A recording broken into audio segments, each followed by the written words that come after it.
ನಮಸ್ತೆ ಆತ್ಮೀಯರೇ, ನಿಮ್ಮೆಲ್ಲರ ಹಿತೈಷಿ ಆಧ್ಯಾತ್ಮಿಕ ಚಿಂತಕ, ಶಿಕ್ಷಕ, ಚಿತ್ತಚೇತನ ಜೀವನ ದರ್ಶನ ಕಾರ್ಯಕ್ರಮಕ್ಕೆ ತಮ್ಮೆಲ್ಲರಿಗೂ ಪ್ರೀತಿಯ ಸ್ವಾಗತ, ಸುಸ್ವಾಗತ.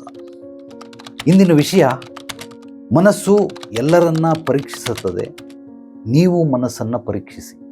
ಇವತ್ತಿನ ವಿಷಯ, ಸಾಕಷ್ಟು ಬಾರಿ ಮನುಷ್ಯನಿಗೆ ತನ್ನ ಕಡೆ ತಾನು ನೋಡೋದೇ ಇಲ್ಲ. ಪ್ರತಿಯೊಬ್ಬ ಮನುಷ್ಯನು ಬೇರೆಯವರು ಏನು ಮಾಡ್ತಾವ್ರು ಅದನ್ನು ನೋಡ್ತಾರೆ. ಅದರಲ್ಲೂ ಅವನ ಮನಸ್ಸಿನ ಮೇಲೆ ಈ ಇಂದಿನ ವಿಷಯ.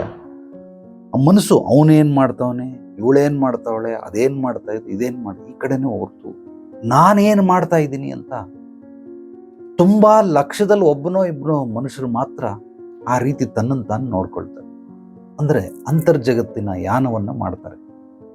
ತುಂಬ ರೇರ್.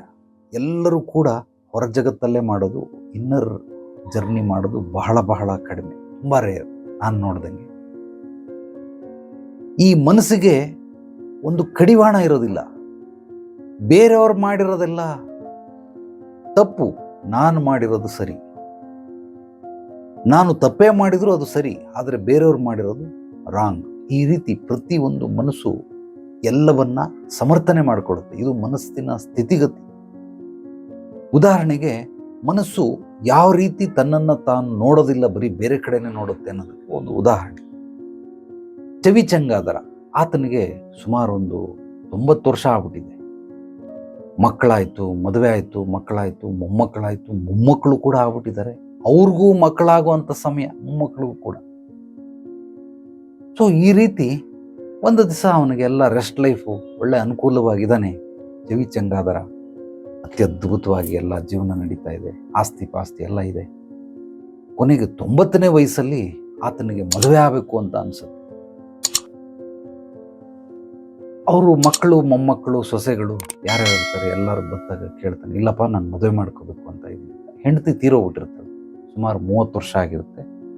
ಹೆಂಡತಿ ತೀರೋಗಿರ್ತಾಳೆ, ನಾನು ಮದುವೆ ಆಗಬೇಕು ಅಂತ.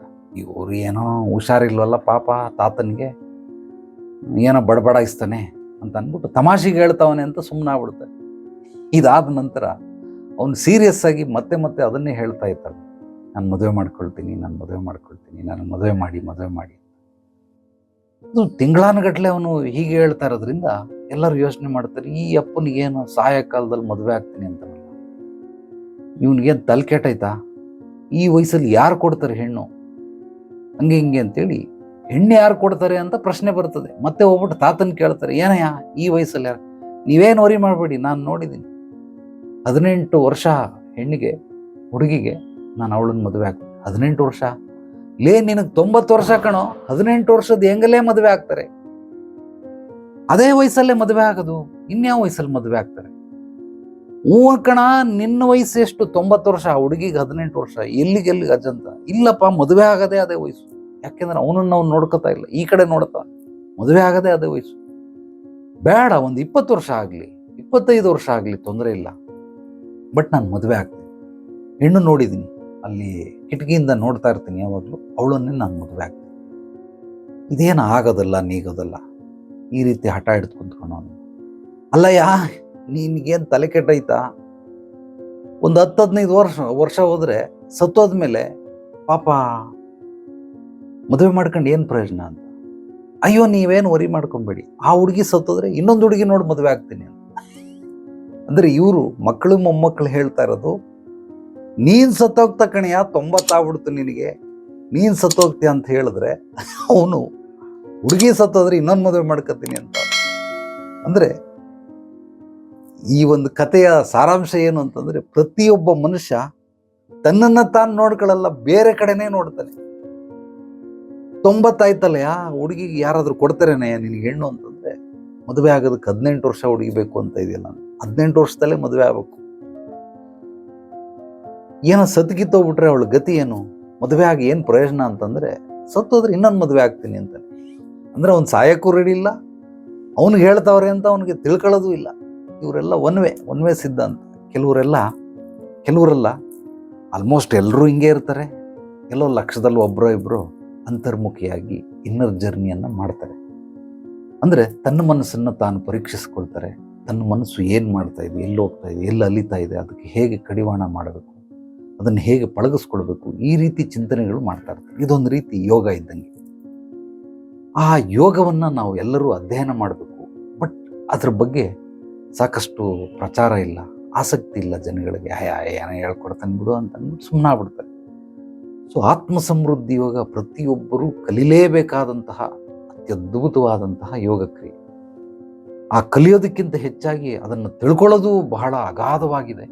ಆದ್ದರಿಂದ ಪ್ರತಿಯೊಬ್ಬರು ತಿಳ್ಕೊಳ್ಬೇಕು. ತಿಳ್ಕೊಂಡಾಗ ಈ ರೀತಿ ಇನ್ನೊಬ್ಬರನ್ನ ನೋಡೋದು ಬಿಟ್ಟು ನನ್ನನ್ನು ನಾನು ನೋಡ್ಕೊಳ್ಳೋ ಥರ ಪ್ರತಿಯೊಬ್ಬ ಮನುಷ್ಯ ಈ ಆತ್ಮ ಸಮೃದ್ಧಿ ಯೋಗದಿಂದ ಪಡ್ಕೊಳ್ಬಹುದು. ಈ ಒಂದು ಆತ್ಮ ಸಮೃದ್ಧಿ ಯೋಗ ನಿಮಗೆ ಆನ್ಲೈನ್ ಕ್ಲಾಸ್ ಇರೋದಿಲ್ಲ, ಕೇವಲ ಆಫ್ಲೈನ್ ಕ್ಲಾಸ್ ಮಾತ್ರ ಇದು ಮಾಡೋದು. ಹಾಗಿರೋದ್ರಿಂದ ಆನ್ಲೈನ್ ಕ್ಲಾಸು ಒಂದು ರೆಕಾರ್ಡೆಡ್ ಕೋರ್ಸ್ ಇದೆ. ಆಸಕ್ತಿ ಇದ್ದರೆ ಖಂಡಿತವಾಗ್ಲೂ ನೀವು ನನಗೆ 2,999 ರೂಪಾಯಿ ಕೊಟ್ಟರೆ 21 ಅಧ್ಯಯನಗಳುಳ್ಳಂಥ ಒಂದು ರೆಕಾರ್ಡೆಡ್ ಕೋರ್ಸನ್ನು ಕೊಡ್ತೀನಿ. ಇಲ್ಲ ನನಗೆ ಒಟ್ಟಿಗೆ ಅಷ್ಟು ಕೊಡೋಕ್ಕಾಗೋದಿಲ್ಲ ಅಂತಂದರೆ ಕೇವಲ 199 ರೂಪಾಯಿ ಕೊಟ್ಟರೆ ಒಂದೊಂದೇ ಅಧ್ಯಯನಗಳನ್ನು ನಿಮಗೆ ಕಳಿಸ್ತಾ ಇರ್ತೀನಿ. 21 ವಿಡಿಯೋ ಇದೆ, ಅದನ್ನು ನೋಡಿ ಮತ್ತೆ ನೀವು 2ನೇ ವಿಡಿಯೋವನ್ನು ನೋಡಬಹುದು. ಆ ರೀತಿ ಯಾರಿಗಾದ್ರೂ ಬೇಕಾದರೆ ನನ್ನ ವಾಟ್ಸಪ್ ನಂಬರ್ಗೆ I am interested in ASY ಅಂತ ಕಳಿಸಿ, ನಾನು ನಿಮಗೆ ಅದರದ್ದು ಡೀಟೇಲನ್ನು ಕಳಿಸ್ತೀನಿ. ಸೊ ಮನಸ್ಸು ಕೇವಲ ಹೊರಗಡೆ ತಪ್ಪುಗಳನ್ನು ಹುಡುಕಾಟ ಮಾಡ್ತಾ ಇರುತ್ತೆ, ತನ್ನ ತಪ್ಪುಗಳನ್ನು ಯಾವತ್ತೂ ಹುಡುಕಾಟ ಮಾಡೋದಕ್ಕೆ ಸಾಧ್ಯವಿಲ್ಲ. ಈ ರೀತಿ ಹಲವಾರು ಸ್ನೇಹ ಸಂಬಂಧಗಳಲ್ಲಿ, ಮನೆಯಲ್ಲಿ, ಸಮಾಜದಲ್ಲಿ, ಸಹೋದ್ಯೋಗದಲ್ಲಿ, ಸ್ನೇಹಿತರಲ್ಲಿ ಈ ರೀತಿ ಒಡೆದಾಟ ಬಡದಾಟಗಳು ನಡೀತಾ ಇರುತ್ತೆ. ಅವನಿಗೆ ನೀವು ಏನೇ ಹೇಳಿದ್ರು ಕೂಡ ಒನ್ವೇ ಅದನ್ನು ಯಾವುದೇ ರೂಪದಲ್ಲೂ ನಾನು ತಪ್ಪು ಮಾಡಿದ್ದೀನಿ ಅಂತ ಹೇಳ್ಕೊಳಕ್ಕೆ ಸಾಧ್ಯವೇ ಇಲ್ಲ. ನಿಂದೆ ತಪ್ಪು ಅಂತ ವಾದ ಮಾಡ್ತಾ ಇರ್ತಾರೆ. ಇಂಥವ್ರ ಹತ್ರ ಇವ್ರಿಗೆಲ್ಲ ಮನನ ಮಾಡಿಸೋದು ಬಹಳ ಬಹಳ ಕಷ್ಟ. ಅದರ ಬದಲು ಅವ್ರಿಗೆ ಮನನ ಮಾಡಿಸೋಷ್ಟರಲ್ಲಿ ನಮ್ಮ ಜೀವನ ಮುಕ್ತಾಯ ಆಗ್ಬಿಟ್ಟಿರುತ್ತೆ. ನಾವು ಮುಳುಗೋಗ್ಬಿಟ್ಟಿರ್ತೀರಿ, ಅಂತ್ಯಸ್ಥಿತಿಗೆ ತಲುಪಿಬಿಟ್ಟಿರ್ತೀರಿ. ಅದ್ರ ಬದಲು ಅತ್ಯದ್ಭುತವಾದ ಹೊರಗಡೆ ಸಮಾಜದಲ್ಲಿ ಸಾಧನೆ ಮಾಡ್ಬಿಡ್ಬೋದು ಅವನಿಗೆ ಮನವರಿಕೆ ಮಾಡಿಸೋಷ್ಟು.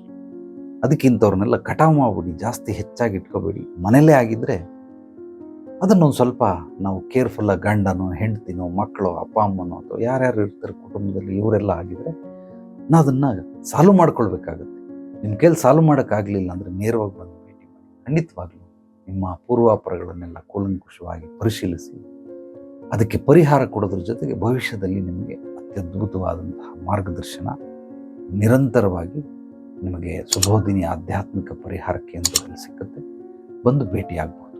ನಮ್ಮ ಚಾನಲನ್ನು ಮೊದಲನೇ ಬಾರಿ ಭೇಟಿಯಾಗಿದೆ ಸಬ್ಸ್ಕ್ರೈಬ್ ಮಾಡಿ, ಲೈಕ್ ಮಾಡಿ, ಕಾಮೆಂಟ್ ಮಾಡಿ ನಿಮ್ಮ ಅನಿಸಿಕೆ ಅಭಿಪ್ರಾಯಗಳನ್ನು ನನ್ನ ವಾಟ್ಸಪ್ ನಂಬರ್ಗೆ ಕೂಡ ವಾಯ್ಸ್ ಮೆಸೇಜ್, ಟೆಕ್ಸ್ಟ್ ಮೆಸೇಜ್ ಕಳಿಸ್ಬೋದು. ನಿಮ್ಮ ಪ್ರಶ್ನೆಗಳನ್ನು ಕೂಡ ಕಳಿಸ್ಬೋದು. ಈ ಒಂದು ವಿಡಿಯೋವನ್ನು ನಿಮ್ಮೆಲ್ಲ ಸ್ನೇಹಿತರಿಗೆ, ಆತ್ಮೀಯರಿಗೆ ತಪ್ಪದೇ ಮರೆಯದೆ ಶೇರ್ ಮಾಡಿ. ಜ್ಞಾನ ಹಂಚೋದ್ರಿಂದ ಬೆಳೆಯುತ್ತೆ. ಎಲ್ರಿಗೂ ಒಳ್ಳೆಯದಾಗಲಿ. ನಾಳೆ ಮತ್ತೆ ಭೇಟಿಯಾಗೋಣ ಮತ್ತಷ್ಟು ಸತ್ವಭರಿತ ವಿಚಾರಗಳೊಂದಿಗೆ. ಎಲ್ಲರೊಳಗಡೆಗಿರುವ ಭಗವಂತನಿಗೆ ನನ್ನ ಭಕ್ತಿಪೂರ್ವ ಪ್ರಣಾಮಗಳು. ಸರ್ವೇ ಜನೋ ಸುಖಿನೋ ಭವಂತು. ಶುಭರಾತ್ರಿ.